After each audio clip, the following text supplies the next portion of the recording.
The shocking benefits of spices. Take 1 teaspoon of this a day. If you're looking for great ways to get more polyphenols in your diet, and you should be, then listen up. It's as simple as making your meals more flavorful by adding some extra seasoning and spices. That's right, just adding a teaspoon of the right spice, you can do a whole lot for your health. Let's take turmeric, for example. Turmeric is big right now. Everybody wants turmeric lattes, turmeric smoothies, turmeric everything. Why? Well, the active ingredient in turmeric, that root that looks a lot like ginger, except it's orange colored, curcumin, can actually help in the management of oxidative and inflammatory conditions. In fact, strangely enough, these compounds, these antioxidant compounds that we eat, and we think about them as anti-inflammatory compounds, unfortunately, most of these don't cross the blood-brain barrier. Turmeric is actually one of the few exceptions. We know that turmeric does cross the blood-brain barrier.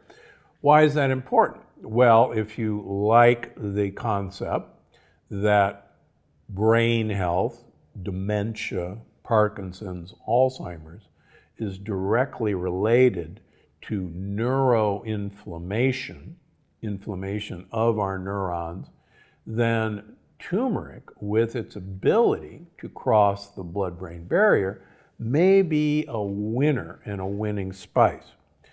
Now, turmeric has also been shown to boost energy levels. It does that by actually boosting mitochondrial function, and in fact can repair mitochondria by uncoupling mitochondria. Joint support has been shown to be useful by taking turmeric, and several studies have shown that turmeric boosts mobility and flexibility. But here's the problem with turmeric.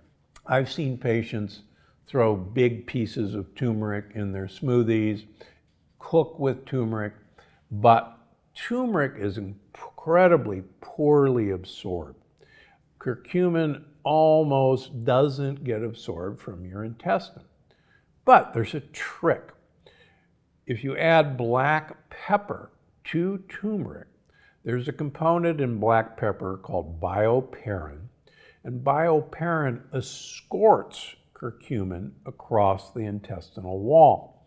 So, interestingly enough, there are some studies that I've reported in the longevity paradox of curry eaters, people who eat curry at least once a week, have a 90% reduction in Alzheimer's compared to people who don't eat curry.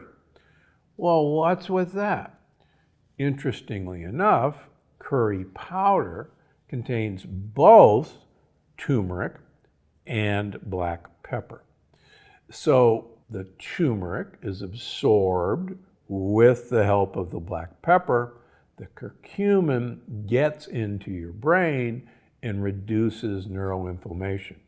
And in humans who eat curry once a week, much, much, much lower dementia than people who don't eat curry.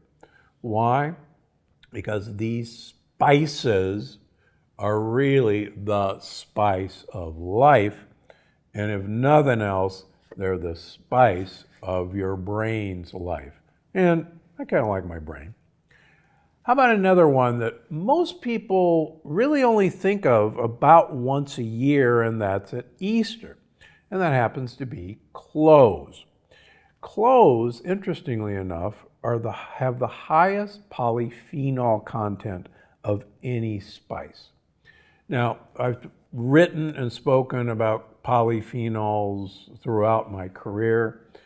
Real briefly, polyphenols are produced by plants in both their leaves and their fruit and their seeds to protect the leaves, fruit, and seeds from hostile environments, from sunlight, from predation. And these polyphenols, we now know, protect the plant by uncoupling their mitochondria. Simplistically saying, tell the mitochondria, don't work so hard, don't damage your cells, don't get affected by oxidative stress. And it's called mitochondrial uncoupling. When we eat the polyphenols that are very, very high in spices, two things happen. Number one, recent research shows that polyphenols are one of the preferred prebiotic fibers of our gut microbiome, our gut bacteria.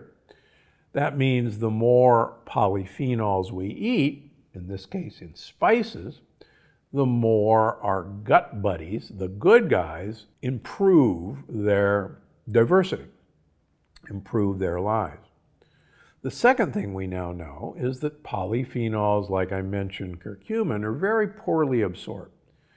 But our gut microbiome can actually eat them and then turn those polyphenols into absorbable compounds. And when those polyphenols reach our mitochondria, they have the same effect on our mitochondria that they were used for by the plant to protect its mitochondria, and that is they uncouple our mitochondria.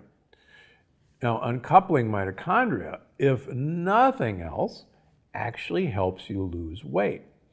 And it's no surprise that people with diets high in polyphenols are actually in general much thinner than people who have diets that are very low in polyphenols.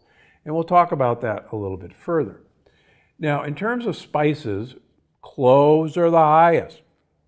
Turns out that in the Middle Ages, during spice trade, cloves were the second most popular spice and the highest price spice behind saffron. The number one spice was black pepper. And among other reasons, black pepper contains that compound, bioperin, that actually helps you absorb the polyphenols in spices. So it was a win-win proposition. Now, there's a lot of other interesting sources of polyphenols in your spice counter. Dried peppermint. Peppermint is part of the basil family. And the more peppermint-containing, basil-containing spices you eat every day, the better. One surprising one, which is very high in polyphenols, is star anise. And star anise is a great flavoring for just about anything you want to eat. Finally, cocoa powder. Non-Dutch processed, non-alkali cocoa powder is loaded with polyphenols. And I bet you've got some cocoa powder in the pantry right now. All of these polyphenols, the more we can get them into you, the more you'll protect your mitochondria, the more you'll uncouple your mitochondria, and the longer your health span. Another interesting spice that also has benefits is ginger. Now, ginger is renowned for helping with nausea. Now, although ginger is a bit lower in polyphenols, it's actually a very potent mitochondrial uncoupler and a mitogenesis promoter. But does it really help with nausea? Well, as many of you know, I look at food sensitivities for a great number of my patients with leaky gut and autoimmune disease. And surprisingly, ginger, even though it's known for helping with nausea, frequently shows up as a troublemaker for people having antibodies, IgG antibodies to ginger. So don't necessarily be afraid of ginger, but if you're doing a lot of ginger tea, if you're adding a lot of ginger to your smoothies or to your cooking, and you still have issues with bloating, with gas, with irritable bowel, try taking ginger out of your diet for a while, and let's see what happens. Okay, one of my favorite spices, again, a huge spice in the Middle Age spice trade, was cinnamon. Numerous human studies have confirmed that cinnamon can lower fasting blood sugar levels by anywhere from 10 to 30%. Why? Well, cinnamon, again, is loaded with polyphenols. In studies with people with type 2 diabetes, 1 gram of cinnamon, or about a half a teaspoon of cinnamon per day, has been shown to support healthy blood sugar levels. In fact, numerous studies show that adding cinnamon to your coffee in the morning will block the invariable rise of blood sugar following consuming a cup of coffee.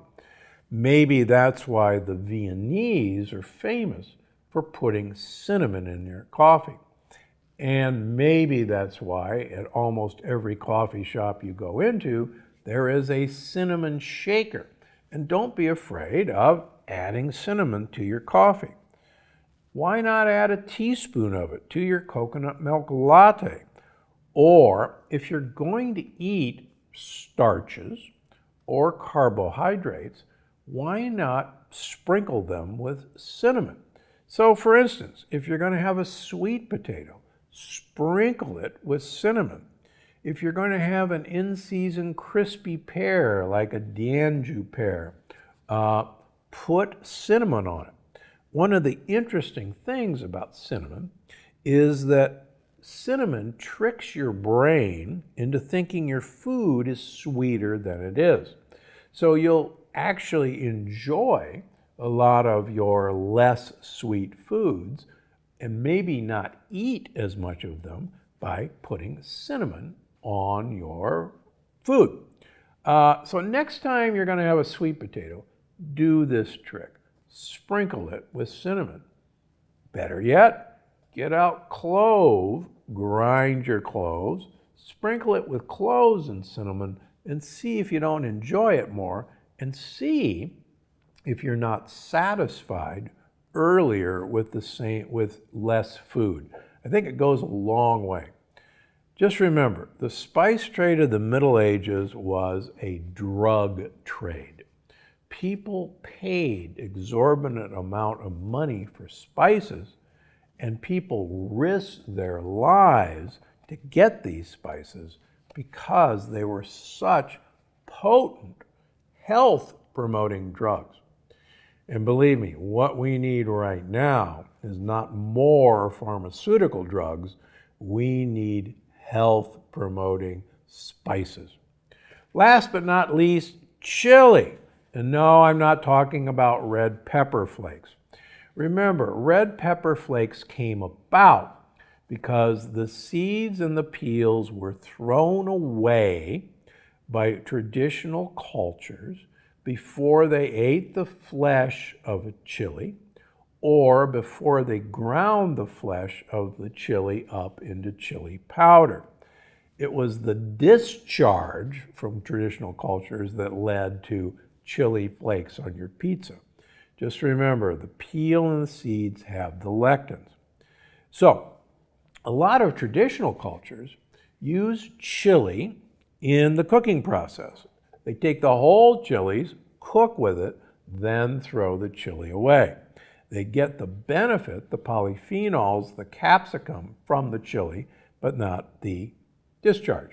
The third way that people do, besides peeling and deseeding their chilies and then drying them into chili powder, is they ferment their chilies.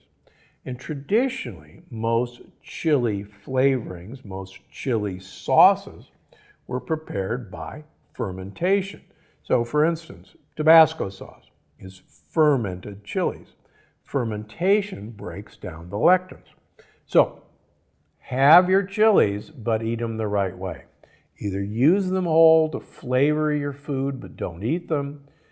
Either peel and deseed them and then grind them up, or buy ground up chili powder.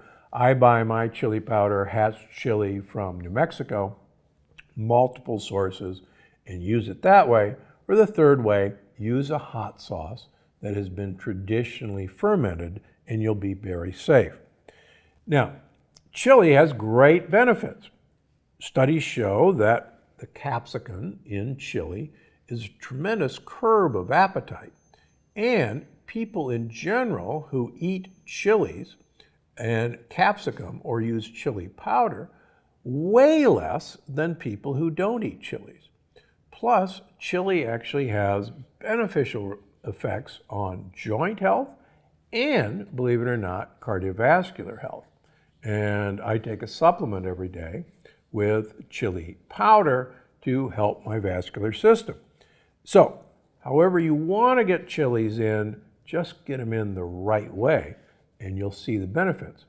Finally, ever notice that when you eat something spicy, like has chili in it, that you begin to sweat? That's because the chilies are uncoupling your mitochondria and you produce heat from that uncoupling. And that, as you know, if you read the last book, Unlocking the Keto Code, is one of the huge benefits of eating polyphenols. And you're seeing it in dramatic fashion whenever you're having spicy food. I think you're going to love this one. Believe it or not, up until about 30 years ago, whole wheat bread was not on the table.